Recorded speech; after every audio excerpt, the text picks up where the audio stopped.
This is and Mr. Ubosi has the original letter. Here are some photos of my favorite photos of the cemetery and some of the people who have come out. That's Larry Hunter of the NAACP. There's Goldie again and Soraya Peterson.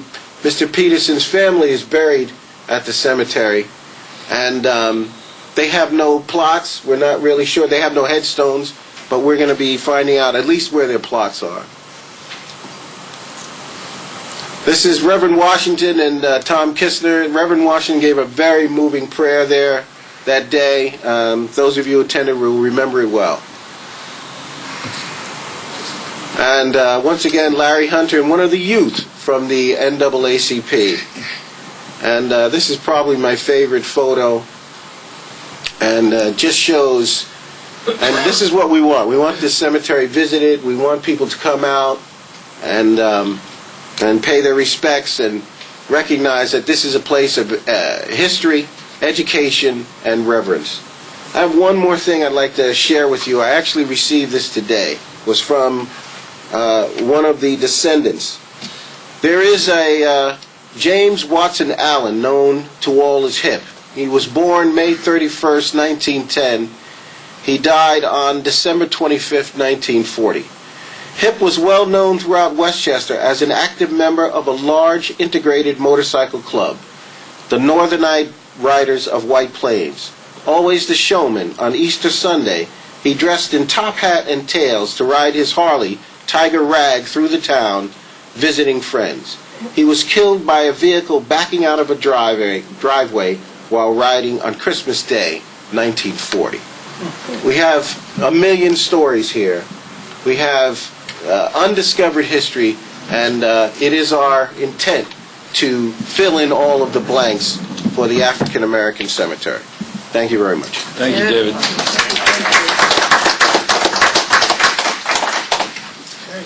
Wonderful. Thanks again, David. Wonderful work. You're not going to tell your story about the two names you discovered. Oh, that's another great story. For those of you who don't know, we have the 29th Volunteers was a unit that most of the Civil War veterans served in.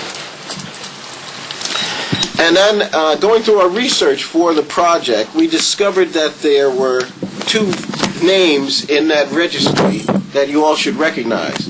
The first name I came across was George Latimer, and the other name was David Thomas. So 150 years later, we're reunited again in a good cause. Wonderful. Thanks again. Okay, Eddie Weiss, knockout negativity. That's what we're talking about.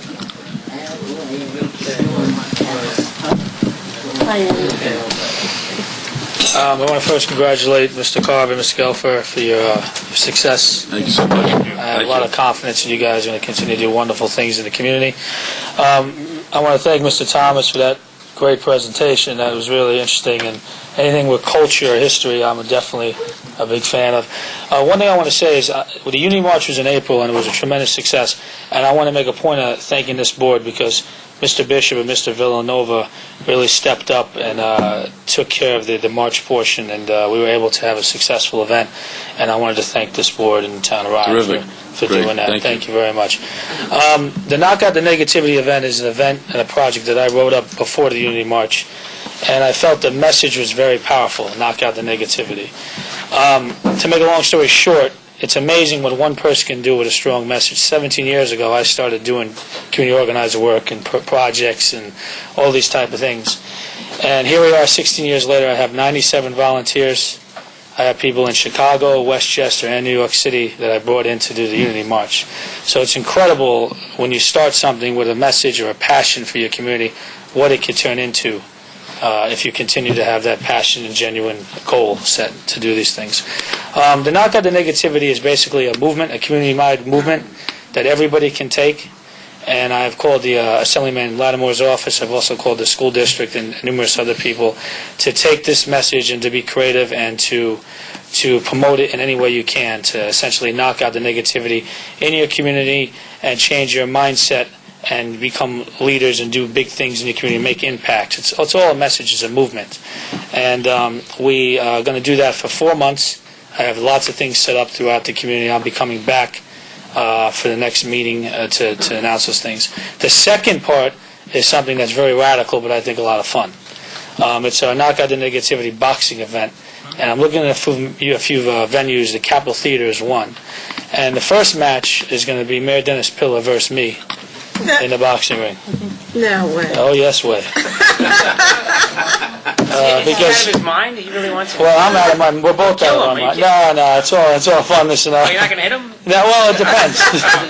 I have a question for Mr. Noto, not to put him in a little corner here. Is that legal? Do boxing matches have to be sanctioned in any way? No, it's legal. No, you can do it. It's scripted. I mean, it's going to be fun. It's scripted. I'm going to try to get David Telesco to be our referee. We're going to have another match. We're going to have some music and performers and stuff. But that's the end of the movement, and that's something that we're looking at. And these things bring people together, and it brings communities together. So who's negativity and who's positivity? Well, that's the thing.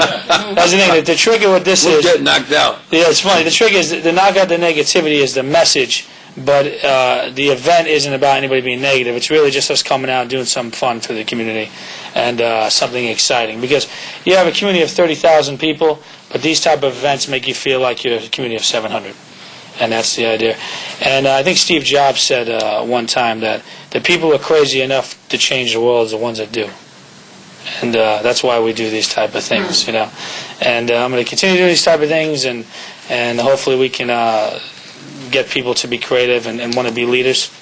But one other thing, Mr. Supervisor, I said continue. This will be my last community event after 17 years. It's been a long run. I'm going to make a transition more into teaching and mentoring other young people to fuse entertainment and community service like I've been blessed to do, and do a little more public speaking, because it's been a long 17 years, and you got to leave things sometimes where it's a little fresh. You don't want to have an event and you look out and there's 3 people. So not that this is going to be 3 people, but I just feel that we've done what we can, and I feel that teaching the art of this and to get younger people to want to even do bigger things that I've been blessed to do is essential to continue in this type of work. So that's what Knock Out the Negativity is. It's going to be a community-wide movement, and we're going to give a real shot to get that boxing event. Wonderful. In April. I'll have a date probably after the holiday. Well, we're more than happy to host the event any number. Well, I was asked, I want to know if the County Legislature like to box you. There you go.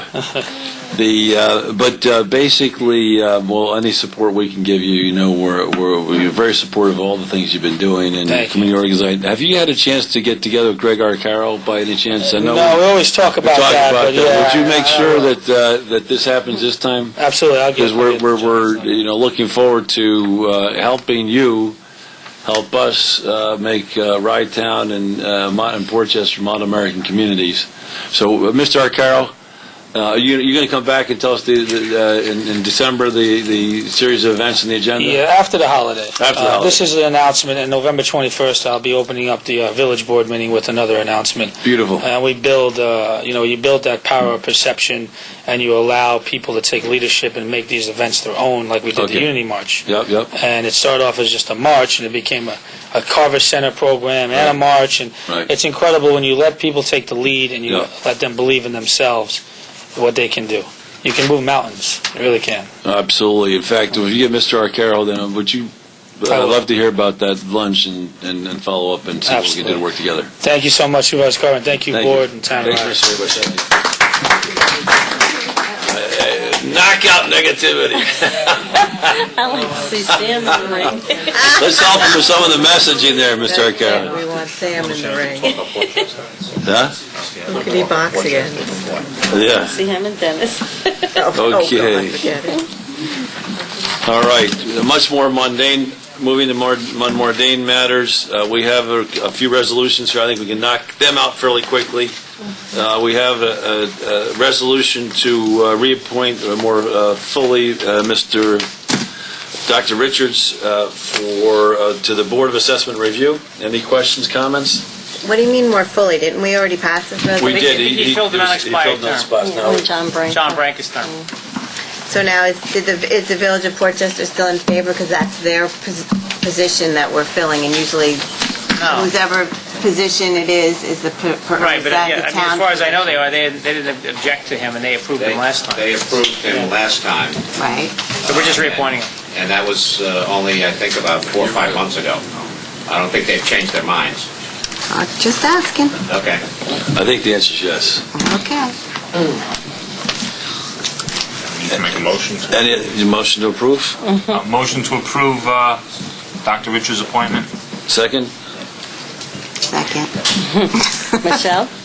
I'm Mendocino. That's all right. Call me Cal whatever. Farm. Aye.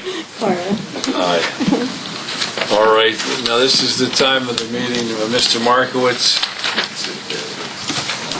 This is where, Mr. Ewes is Gets left. into the ring. Yeah, here we go, here's we're getting into the ring Oh, with I'm another one of our, Mitchell. I'm in exactly, the- yeah. I'm the Reaper. Actually, I'll take that. I'm not going to admit Mr. Gelfar is bigger than I am. I'll go with Mr. Markowitz. No. Mr. Markowitz and I are on the same team, obviously, so. This is just another one of these horrific certiorari's. It makes us absolutely infuriates us. Would you explain to the public at home what's happening here? This is, the resolution before the town board is to hire a real estate appraiser to provide an appraisal in connection with the Home Depot retail store at 150 Midland Avenue in Port Chester. They have consistently filed with the Board of Assessment Review complaints since 2003.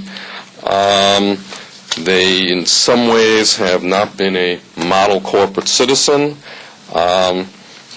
I have here 4 years' worth of filings. In a typical year, the filing is simply an application with an authorization. Now, I was looking at the information you sent me earlier today, and if I'm not mistaken, they're representing that the value of their property over the last 6 years is $4 million, and we've moved our valuations around, but basically, on average, they're representing their value is 17% of the value of what we have. Now, we have a how many $20 million? We have a value that averages approximately, I'll call it $24 million. $24 million. So they're telling us that the Home Depot for $4 million. Mr. Noto, should we buy them out for that price? I would write the check, yeah. I'd write the check today. And I'm quite disappointed that a national corporate chain would stoop to these guerrilla tactics to effectively. And their stock is going up. You do these valuations, right? I think their competitor Lowe's announced yesterday their stock was down because Home Depot is hurting them. So they're making money and taking money out of our. I'm going to sound like Joe Carver. Taking money out of our kids' schools. That's It it. is. There's a lot of snow shovels they sell and every other thing they do. Could be one of our leading candidates for our Hall of Shame. Did you get any information from them at all over the years? Over the course of, I have 4 years' worth of files here, 3 years, essentially zero. The fourth year, I will describe it as information that is flowery at best, where they provided us with income information based upon their own analysis. They used lease data from the 1990s. They used expense data that is inappropriate and reached conclusions that are, I guess, a little Does ridiculous. anybody know how Home Depot works? Do they have is it a national chain or nationally? I do not believe that it's a franchise. Yeah, I think it's a national chain. Yes. All right, so I believe Home Depot Mr. owns Markowitz, this property. yeah, I want to, would you organize a phone call for myself, yourself, and the CEO of Home Depot? I'm serious. I can certainly give it a whirl. I think it's egregious that a national chain like that, and I think that Goldie, you led boycotts in the past in front of the Diamond Club. You and I ought to you and I ought to think about leading the boycott in front of, if they're serious, if they're going to defraud the school children of Portchester of their taxes and force a tax rebate in this fashion. It's unconscionable. It's absolutely unconscionable. And you and I ought to think about, you're worried about taxes. The reason we can't afford to pay taxes is a national chain of this nature is prepared to game the system to effectively lower the tax rate. And what's the impact? Mr. Abel, you're on the Chamber of Commerce. Every corporate citizen in the town of Rye, their taxes goes up as a result of this egregious, unconscionable action. Have they won yet? No. The fact is that they're coming in. No, for 8 years. No. Bring them to court? they're bringing us to No, court. sorry. Our job. Yeah. No, Mr. We're defending the value. Mr. Abel, what you suggested earlier, our job is to get the valuation correct. And when they come in, they give us zero information. How do you expect us to get the valuation correct? When they 8 years, we got nothing, no form of information. We passed a town law. How do they? How come we've passed this town law? Well, the law only took effect in 2008. So what are these years for? They've given us nothing. They start earlier. No, all the way ignore 09 to us. 2010, they've given us nothing. No, so. Can't we? And they got rejected at the bar. Right? They got rejected at the bar. That's our only remedy. We can't. So they've given us zero information. In other words, if we've got it wrong, and we've got the valuation wrong, tell us we've got it wrong. But I'm sure, Mr. Abel, you have a small business. You haven't come in at 10% of value in a year. If we get your valuation wrong, you come and say, look, you got it wrong, we'll have a discussion. But don't come in 8 years in a row gaming the system with a lawyer working on a success fee basis only to negotiate, and if we go to court, obviously, as we all know, and every citizen in the town of Rye ought to know, we go to court and lose, right? We pay a penalty interest rate of 9%. So since we've got 6, 7, 8 years outstanding, that can become a lot of money. And the tax rebate comes from the schools. So we're very confident we've got the valuations correct. However, if we have no economic information, it's impossible for us to tell. Yeah, but Please, Goldie. we got a problem. The GNS development, and that's all part of, was given special tax dispensation for the whole thing, everything that they owned. Home Depot. And Home Depot is part of it. No, that's separate. I think it's separate. I think you confused No, it Goldie. isn't separate. Yeah, I don't. But anyway, I don't so need Mr. to- Markowitz, I really do I want them to understand what they're doing. And quite frankly, I'm going to give serious consideration to organizing some form of either get them on our wall of shame, or what do you think, Mr. Noda? Should they a candidate for our wall of shame? I don't know that. Yeah, they might be. I mean, at 10% of value. 17%. Yeah, I mean they're not. It's not a level playing field. So I mean, you can talk to them and say, like you did this with the Right Town Hilton, didn't you? You talked to the CEO. Yeah. So we'll talk to them. Okay. So we need to hire. We need to hire an appraiser for the litigation. So right now, again, we'll get an approval to hire can I get approval to hire the appraiser? So moved. Second. Mendocino. Make sure they're not connected. Yeah, absolutely. I will. They're Thank not. you, Goldie. Listen, Mitch, how are we confident our values are correct? I will answer you this way. Yeah. Forgetting my judgment for a moment. In 2003, there was a settlement between Home Depot and the town of Rye and the village of Portchester in the school district on their assessment. In 2002, Home Depot agreed that their value was $22.1 million. Since that time, their assessment has ranged from $22.8 million, barely above the settlement number, up to a peak of $27 million, down to its current assessment, which is, I believe, $19 million. Have we been basically- fair? Yes. So basically, they agreed in 2003 to $22 million, and the value is fluctuated with the market. Yes. And why we had was that the settling the previous certiorari was the last one in 2003? Is that That's what we correct. agreed? That is correct. And they immediately filed the next year after that? Yes. Goldie, get ready. Get your troops ready, Goldie. It's not going to help. We've got to get to the schools and the school board and tell them they got to take the thing. Well, we need to get legislation. That's the other thing, Mr. Noto. My understanding is we need to.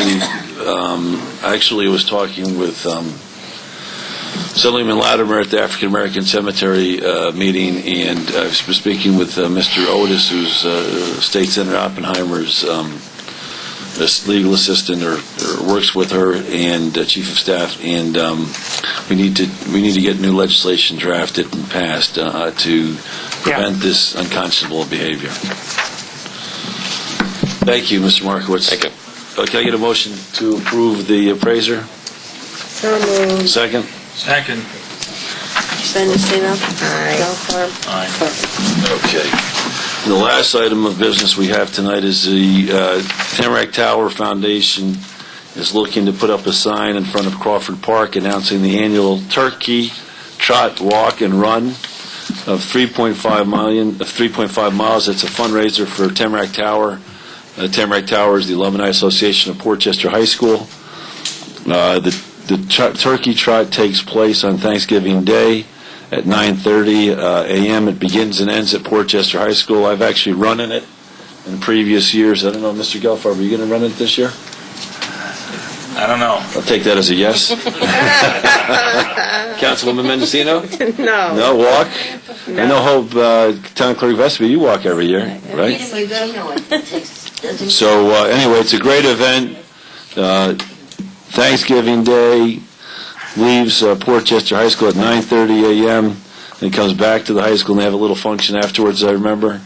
It's a fundraiser where basically the runners trying to generate contributions. So can I get a motion to approve the posting of the signage in front of Crawford Park? Second? Second. Okay. Gelfarb? Thank you. Mr. Markowitz, any other reports from you? Nothing to report. I would point out that we're on track to set a record for the shortest meeting. I don't want to break that. Exactly. Good thing. It's certainly the shortest meeting chaired by Carvin. That's for sure. Villanova manages to get them done a whole lot faster. Mr. Byrnes, in light of that record, do you have something? Just to mention the preliminary budget again. The goal is to adopt the budget at the December 20th meeting, so we should set at some point in the next few weeks of a budget workshop for the board to go over this preliminary budget. We should do that now. Mr. Gelfarb and Councilwoman Mendocino. Well, don't go. Well, you need Billy. Maybe you should wait till Billy comes back. Billy's back. We know he's back this Saturday, I think, right? I don't know. I'm just saying maybe you should send out an email and see what you can do. Do we need to notice the meeting and all that? Yes, absolutely. Right, so let's take a date and then we can... what's your calendars looking like? Well, what day of the week do we have in mind? I mean, obviously it's going to be before December. If we wait for Billy, how are we going to get it approved? You'll do an email, and then you'll just call the meeting. You'll get an agreed-upon date, then you just tell... Well, let's get a tentative date then. And then we can, what's after Thanksgiving? After Thanksgiving, the 29th, the Tuesday. You want to do it during the week? Like at 5 o'clock, 6 o'clock? Yeah. You want to do it Tuesday still, 29th? All right, then not before like 7 o'clock and 7 o'clock. How about in the morning? Can we do it in the morning? That's no point. No, okay. Tuesday the 29th. How about the 28th? That's Monday. That's a Monday. No. I'd rather do Tuesday first. I think there's something going on the 29th. I don't have anything between All right, I'll tell you what, we'll 28th or 29th, and we'll confirm that with Councilman Bell. Yeah, it'll be a budget work session, so there won't be public. The public can come and watch, but they won't speak. It'll be a public work. It's a budget work session for the board.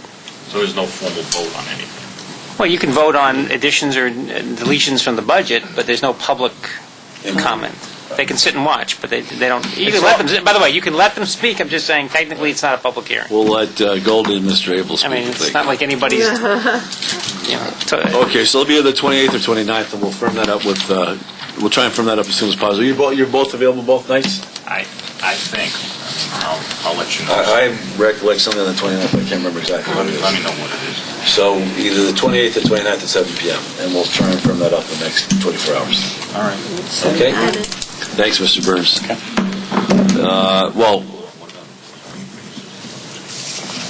We're going to have to discuss that.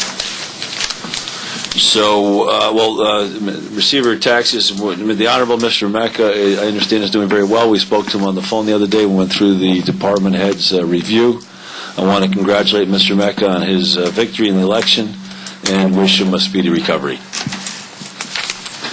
Mr. Noto, anything to report? Nothing. I did want to add my congratulations to you and Christina and Bob, and to John, and to thank Tom. He's a great guy to work with. I'm going to miss him a lot. So maybe, I hope John will reach out to Tommy and get some advice, because Tommy really did a really good job. And especially to Dave. I was thinking the other day, since 1972, there have only been 7 county legislators for this district. And Dave Gelfarb is the first one from Rye Brook. The first one in 72 was a guy named John Messina, and he was succeeded by Dominic Piero, who was succeeded by Marty Rogowski from Harrison. So the first 2 were Porteous and Harrison. Then I was the 4th one from Amerenik. Then Dave Hall, briefly for about 6 months. Then Marty Rogowski again, Recycle. And now Dave Gelfarb. So you are the first, so you made history as the first from Rye Brook to represent this district. And so you're in a long line of great, well, some very good legislators. You mean Marty? You will be my second favorite legislator, myself being the first. But I do think it's great. I'm excited for you. I know you'll have a lot of fun.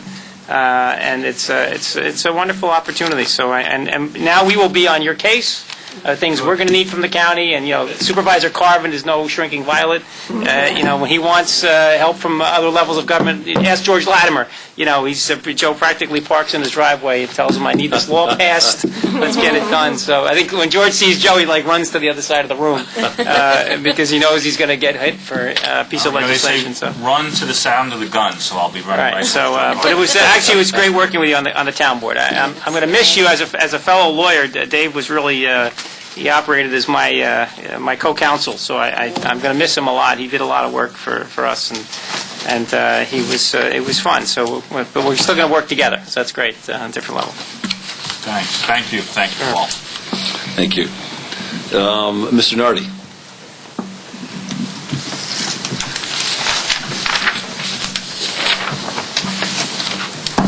Okay.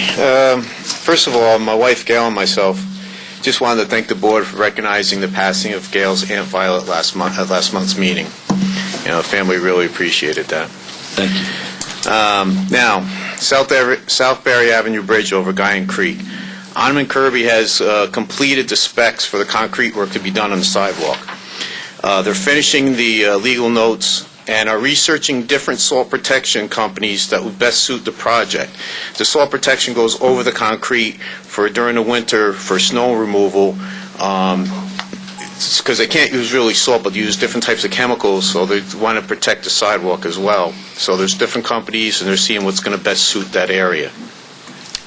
Now the South Barry Avenue Bridge over Otter Creek, Onman Kirby is going to be on this job site next week to take measurements of the wing wall repair. This repair is similar to the Guyan Creek repair, only thing at a smaller scale, where we had the wing wall collapse. We have the same thing over there. We actually had a hole come through, but it's only, instead of being 10, 12 feet long, this is only about maybe 3-4 feet. So 5 feet, I believe it's 5 feet. But that's about it. So they're going there. They're going to start next week, taking measurements. This way they can get a tonnage sign. They're going to, to see what the bridge will max out at. And that's basically it. Any questions for Mr. Nardi? I just wanted to, again, thank you for all your hard work. I think absolutely fantastic job. Thank you. You should be very proud of it. I appreciate it, and I wish John best of luck. Thank you. If he needs me, I appreciate your I'll offer. be there. I know he's going to take you up on that offer. Okay. Thanks, Mr. Nardi. Thank you you so much. Thank you.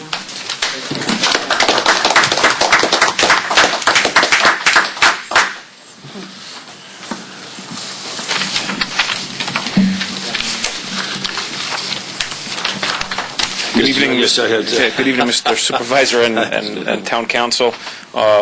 As Dave Thomas said earlier, last week, a tree fell down in the African American cemetery during the storm. Now, I was away that period of time, so when Dave called me, I acted on it really quick, and we called John Zicka Landscaping. They responded very fast, and the next day, the tree was gone before 4 p.m. So basically, What the remainder of the tree does have to be taken down, but for the service, we had it all cleaned up and made it safe. But Bishop and I talked about it last week. We're going to get some pricing on removing that tree eventually. And that limb that fell down took out the 3 headstones.